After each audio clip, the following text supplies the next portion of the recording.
Assalamualaikum warahmatullahi wabarakatuh. Pada video kali ini, kami dari kelompok 3 akan mempresentasikan hasil diskusi kami mengenai analisis pembelajaran di SMA IT Miftahul Jannah. Adapun anggota kelompok 2 yaitu Esti Diantini dengan NPM 22130230007, Dini Tangzilarani dengan NPM 22130230020, Valentina Sukma Ayu dengan NPM 2213023021 dan Citra Khairunisa dengan NPM 2213023064. Yang pertama yaitu cara guru mengajar. Dalam wawancara yang dilakukan dengan Ibu Widyasari SSI, kami memperoleh informasi bahwa cara pengajaran yang diterapkannya di SMA IT Miftahul Jannah di Bandar Lampung adalah dengan pembelajaran langsung, dimulai dengan menjelaskan materi di depan kelas. Kemudian, jika ada materi yang memungkinkan terjadinya praktikum seperti larutan elektrolit dan non-elektrolit, maka guru akan mengajak siswa untuk melakukan praktikum sederhana. Tetapi, Ibu Widyasari mengatakan bahwa pembelajaran lebih sering dilakukan di dalam kelas dengan cara ceramah. Kemudian setelah guru menjelaskan materi, siswa akan diberi latihan soal untuk melihat sejauh mana pemahaman siswa terhadap materi yang sudah dipaparkan. Seperti pada pertemuan terakhir kemarin sebelum UTS, Ibu Widyasari menjelaskan materi tentang tata nama senyawa hidrokarbon, yaitu pada materi Alkuna. Pada proses awal pembelajaran, guru memberikan penjelasan tentang Alkuna, kemudian memberikan salah satu contoh dari tata nama senyawa Alkuna dan menyuruh siswa untuk mengerjakan soal mengenai materi tersebut.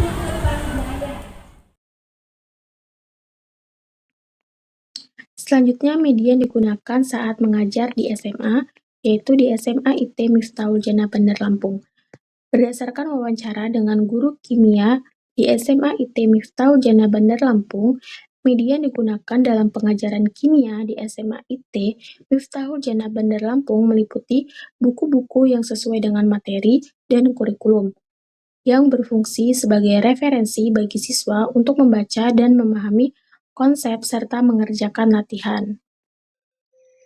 Berdasarkan wawancara dengan guru kimia yang ada di SMA IT Miftahul Jannah, terdapat beberapa kendala dalam pembelajaran kimia di SMA tersebut.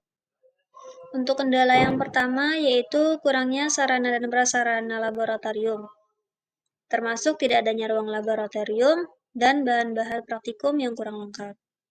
Sehingga banyak materi yang hanya disampaikan secara teori di kelas. Akibatnya, siswa yang seharusnya belajar dengan cara eksperimen justru terpaksa menghafal.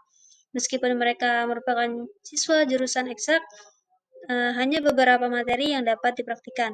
Tanpa praktikum, siswa merasa jenuh saat belajar di kelas dan kesulitan memahami konsep karena tidak bisa mengamati secara langsung. Kemudian kendala yang kedua yaitu keterbatasan atau ketergantungan yang berlebihan pada materi pembelajaran atau media pembelajaran berupa buku teks tanpa adanya fasilitas atau sumber belajar tambahan. Keterbatasan ini menghambat siswa untuk memahami konsep-konsep kimia secara mendalam, terutama yang bersifat praktis atau eksperimen. Dengan hanya menggunakan buku, siswa kehilangan kesempatan untuk melihat dan merasakan langsung proses kimia yang sebenarnya, sehingga mereka cenderung kesulitan dalam mengaitkan teori dengan praktik. Akibatnya, pemahaman mereka terhadap materi menjadi dangkal, dan rasa ingin tahu serta motivasi belajar pun menurun. Ketidakmampuan untuk melakukan eksperimen juga dapat mengurangi keterampilan praktis siswa, yang sangat penting untuk penguasaan mata pelajaran kimia. Selain itu, ketidakberagaman media pembelajaran dapat membuat suasana kelas menjadi monoton, mengakibatkan siswa merasa bosan dan kurang terlibat dalam proses pembelajaran. Secara keseluruhan, situasi ini dapat mempengaruhi hasil belajar siswa dan mempersulit mereka dalam memahami serta menerapkan konsep-konsep kimia dalam konteks kehidupan nyata.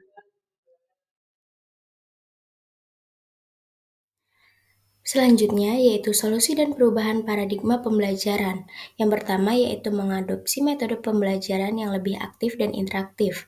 Solusi dan perubahan paradigma pembelajaran kimia di sekolah menjadi sangat penting untuk menjawab berbagai permasalahan yang muncul akibat metode pengajaran yang terbatas, seperti ceramah yang hanya mengandalkan buku teks. Metode ini seringkali menciptakan suasana kelas yang monoton dan membuat siswa menjadi pasif di mana mereka hanya duduk mendengarkan tanpa terlibat aktif dalam proses pembelajaran. Akibatnya, pemahaman siswa terhadap konsep-konsep kimia menjadi dangkal karena mereka tidak diberi kesempatan untuk mengaitkan teori dengan pengalaman nyata. Di samping itu, penggunaan media pembelajaran yang terbatas seperti hanya mengandalkan presentasi dan buku juga berkontribusi pada kurangnya minat dan motivasi siswa. Hal ini menyebabkan mereka merasa jenuh dan kurang antusias dalam belajar yang pada akhirnya dapat memengaruhi pada prestasi akademik mereka. Yang kedua yaitu pihak sekolah perlu berinvestasi dalam meningkatkan fasilitas laboratorium dan menciptakan berbagai sumber media yang lebih beragam. Selain masalah metode dan media, keterbatasan sarana laboratorium di sekolah juga menjadi kendala signifikan. Laboratorium merupakan tempat di mana siswa dapat melakukan eksperimen, melihat reaksi kimia yang berlangsung, dan memahami konsep melalui praktik. Tanpa fasilitas laboratorium yang memadai, siswa kehilangan kesempatan untuk mengembangkan keterampilan praktis dan krusial, seperti pengukuran, pengamatan, analisis data. Keterampilan ini sangat penting dalam ilmu pengetahuan, karena mendorong siswa untuk berpikir kritis dan kreatif. Kehilangan kesempatan untuk bereksperimen membuat siswa dapat merasakan aplikasi nyata dari teori yang diajarkan sehingga menurunkan minat mereka terhadap ilmu kimia. Oleh karena itu, upaya untuk melakukan perubahan paradigma menjadi sangat mendesak. Mengadopsi metode pembelajaran yang lebih aktif dan interaktif seperti pembelajaran yang berbasis proyek, diskusi kelompok, dan pemanfaatan media digital dapat membantu siswa lebih terlibat dalam proses pembelajaran. Dengan memberikan kesempatan kepada siswa untuk berkolaborasi, mendiskusikan, dan mengeksplorasi ide-ide baru, mereka akan lebih termotivasi untuk belajar dan mengembangkan pemahaman yang lebih mendalam. Integrasi teknologi seperti simulasi eksperimen atau video pembelajaran interaktif juga dapat menjadi alternatif menarik yang memfasilitasi pemahaman konsep-konsep kompleks dengan cara yang lebih visual dan menarik. Untuk mencapai perubahan ini, pihak sekolah perlu berinvestasi dalam peningkatan fasilitas laboratorium dan menyediakan berbagai sumber media yang lebih beragam. Pengembangan profesional guru juga penting untuk meningkatkan kemampuan mereka dengan menerapkan model pembelajaran yang inovatif. Dengan demikian, lingkungan pembelajaran yang lebih aktif dan menyenangkan dapat tercipta, yang tidak hanya meningkatkan pemahaman siswa terhadap kimia, tetapi juga mengembangkan minat mereka untuk mengeksplorasi lebih jauh dalam bidang sains. Perubahan ini diharapkan dapat menciptakan generasi siswa yang tidak hanya kompeten secara akademis, tapi juga siap menghadapi tantangan di dunia nyata.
Adapun hasil analisis dari kelompok kami yaitu pembelajaran kimia di SMA IT Miftahul Jannah Bandar Lampung menghadapi berbagai kendala, terutama karena metode pengajaran yang masih berfokus pada ceramah dan ketergantungan pada buku teks sebagai media utama, serta kurangnya fasilitas laboratorium, sehingga menyebabkan siswa kurang terlibat aktif dalam pembelajaran.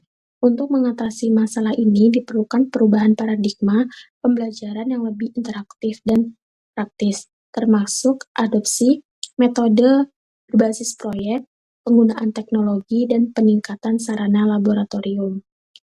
Sekian presentasi dari kelompok kami akhiri. Wassalamualaikum warahmatullahi wabarakatuh.